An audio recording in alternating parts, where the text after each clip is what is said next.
morning, guys. After all this time of being diagnosed and re-diagnosed and misdiagnosed, it turns out I actually have adult ADHD.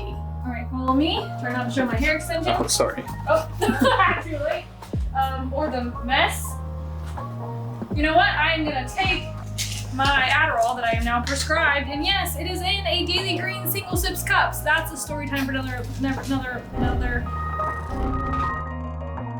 That's a story time for another day. I'm gonna take my Adderall, let it kick in, and I'll be back in just a minute.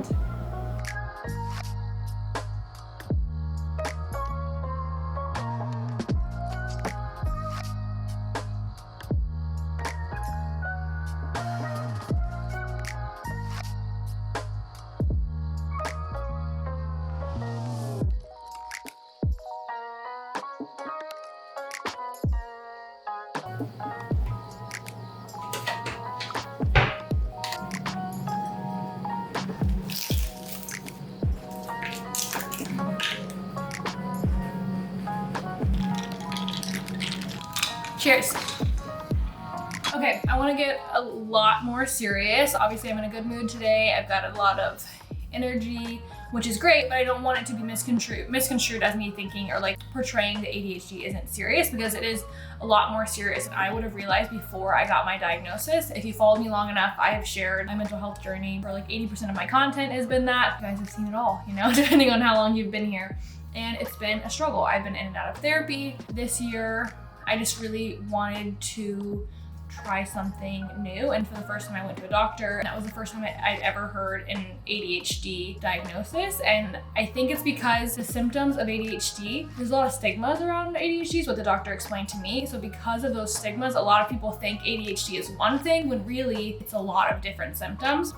And because of that, it's often misdiagnosed as things as bipolar disorder, OCD, anxiety, depression, and I have been diagnosed with a few of those in my past. And now I'm currently told that I have adult ADHD, or actually the exact diagnosis is inattentive affective disorder, which is a type of adult ADHD, which I'm gonna share a lot about that with you today. But I also want to say hello really quick. This is my first time filming in about a month or two. You know, about 3 or 4 months ago, my mom did pass away and I took a lot of time off, and I really appreciate everyone who reached out and who let me have my time to grieve. This is like my first time filming in a very long time, but it does feel good to be back. I am feeling a lot better. Obviously grief comes in waves. I'm ready to get back to work. A lot of things have changed around here. Noah is currently in the bedroom right now because he is now working from home. Here's Noah from his little makeshift desk in the bedroom. We are gonna get him a proper desk very soon, don't worry. But today's only day 1, so here he is for today. Love you, hi, bye. We are gonna change things up on my channel a little bit. I think I wanna get more of like a vlog style vlog filming going again. I like the one-on-one, the realness, the in the moment. And then I think I wanna pair that with my personal development, mental health content. It'll be a little bit of a mix up. Excited to get back to it, but I wanna give you that quick little update.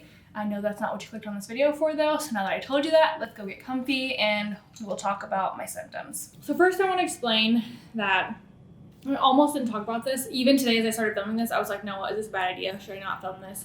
Should I do something else? Because I have shared that I've been diagnosed with things. So in the past 6-ish years, I've had 2 other diagnoses that are completely different. I was so hesitant of even talking about this, but I realized like that's the whole point, is that this stuff is confusing. It is not easy. I get it if you've been through this. I'm already tearing up. Not the plan today. And when you get told you've been diagnosed with something else, you're like, so everything else was a lie, like all that treatment was pointless. But that's not true. It's not. None of it was pointless, because me going to therapy was the best thing I've ever done for me in my entire life. So I just want you to know that I understand that it's weird that I've been diagnosed with 2 other things. Now I understand, because a big part of it was that I was not as forthcoming with all of my symptoms because I didn't understand they were symptoms. I grew up in a household that was a bit neglectful. It's hard now that my mom has just recently passed to talk about it, but it's just the truth. And I think a lot of the issues that I dealt with, I didn't understand were issues until almost with Noah. Like, not that he points it out, but things that he would notice that I would do that the average adult doesn't do, that aren't normal. And also my therapist, being in therapy and having, a professional tell me like, oh, it's not healthy that you think like this. It's not healthy that you're doing this. Like that made me realize some of the things I didn't realize were symptoms were actually symptoms as well. So some of my symptoms started off with anxiety, depressive episodes, irritability, mood swings, lack of focus, lack of motivation for like everyday tasks. That was my initial symptoms that I knew I've always had. But then I also learned other symptoms that I have, such as slight paranoia. I dealt with a lot of escapism, meaning hours and hours upon days of watching television. Now I stopped doing that when I met Noah because I realized how unhealthy it was, but that was something that I did for most of my life that my mom also did before us too. Zoning out, meaning you go off into space. When I zone out, it's not like a 2-second zone out. I can do it for a very long time. Starting one task and never finishing it, it was pretty common for me to stand up to do a task and kind of just stand there and like couldn't remember what I stood up to do. I've even made videos on productivity hacks that my therapist showed me because there was a time where I literally couldn't do one single task. That was one of them. Paying attention in conversation. Would literally have conversations with friends, not really hear most of what they were saying. And I didn't like that. I didn't like that I would meet with friends and go home and just had missed so much of the conversation. I wasn't really in the conversation.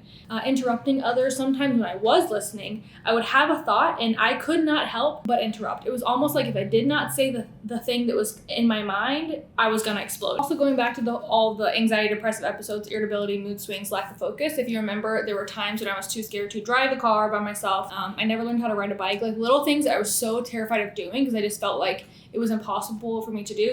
I also have dealt with a lot of sensory overload where I'd be in situations and there's a lot of loud noises, a lot of emotion, and I would just get so overwhelmed and I would feel like I needed to leave the situation right at that very moment, and I would kind of shut down or just get super angry. Another one would be being really drained. Oh, another one, the all or nothing mindset. I would have times when you might have noticed this pattern, where I would be lazy, inactive, and there's times when I would do everything, and it's a really unhealthy cycle because I would feel exhausted when I would work like that, and then I would feel like lazy and kind of like guilty and shameful when I would do nothing for days on end. And now side effects and how I feel with my medication. I am currently on Adderall XR 10 milligrams, which is the lowest dose you can take, I think. So extended release is where you get half of it in the morning and half of it like 6 hours later. Kind of keeps me going for a full day. I have felt like maybe I should go up to like 15 because I know that's where most people sit at. But I think this has only been 3 months. I'm kind of hesitant to go up already because I know you can develop a tolerance to it. Some people obviously like their dose is too high, too low, the wrong medication. Some people just simply can't take, the stimulant medication. There are non-stimulants, and obviously there are some people who learn how to work with their ADHD with no medication at all. Maybe I would try that in the future, but for now I am very happy with the medication. But in the very beginning, I was not hungry, or it's not that I wasn't hungry, it's that my hunger signals just were not coming through. I also did have trouble with binge eating. I've always had a really fast metabolism, so that's not something people might have noticed. But I will say in the beginning, the hunger thing did scare me because it's like I would become so hungry without realizing it that I was so angry. Like I said, a few days of a week maybe, of forcing myself to eat when I wasn't hungry, completely fixed that. So please just make sure if you are to get on Adderall or anything like that, to make sure you talk about those things with whoever you see, because you have to make sure you take care of yourself and they're eating enough. And of course, the caffeine. And I quickly learned that it's because it was a stimulant and my brain was using that to help me get through the day. I think it's really different for everyone. Obviously, Adderall is a stimulant, so you don't want to be putting too much that's going to raise your blood pressure. For me, what I have done is I do not take my Adderall every single day. I take it around 4 to 5 days a week. That way I can give myself a break if I'm not working or doing anything socially active. And the days that I'm not taking Adderall, I will have one coffee. That's it. And I've obviously just been talking with my doctor, and they said that was fine. They just don't want me going. They actually said it'd be fine for me to have 1 cup of coffee a day. They just don't want me exceeding that. But I feel better. I feel so much healthier because I know coffee isn't necessarily bad for you, but the way I was drinking it and how much I was drinking it was not good for me. And I do feel a lot better now. I don't know if I have anything else to say at this very moment. I'm sure I'll think of something else if you guys want me to talk more about ADHD and all this stuff in other videos. I don't mind, but I think that's all I have for today. But the video's not over. I'm gonna take a little break and then I'll just take you along the rest of my day. Hopefully something fun happens. We'll see. I don't know. Okay, love you.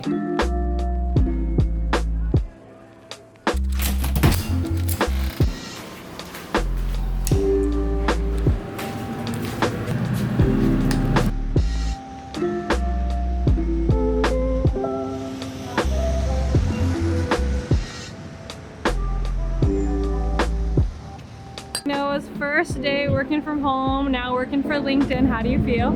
Feel good. How's the drink? A little rough. A little rough.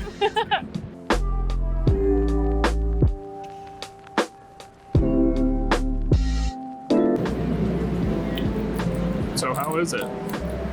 See, I was raised on sharp cheddar Kraft and Ritz crackers, which to me was good in the South. High class.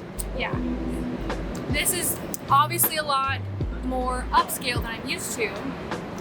I don't know what these are called. They're good, but they're sophisticated. My taste buds are like, is that a seasoning that I don't recognize? Is that, I can't think of the names of them because I don't know, but it's different, but I like it. But it's different.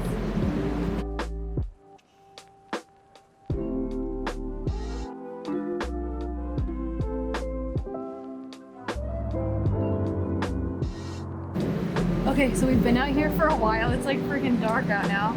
But we decided to order dessert thinking it would be really quick, so we ordered the s'mores, which were like pretty pricey on the menu. And Noah's like, oh, they're s'mores, like they're probably gonna be like this big marshmallow s'more. But this is the most New York thing I've ever seen. That's a s'more. We waited like an hour, like a full hour for this, but this better be the best s'more I've ever eaten. We'll find out. It's pretty good. Oh, it's falling apart. Is it dark chocolate? That's good. What do you think? Okay, that's really good. It is good though. But tiny. Oh.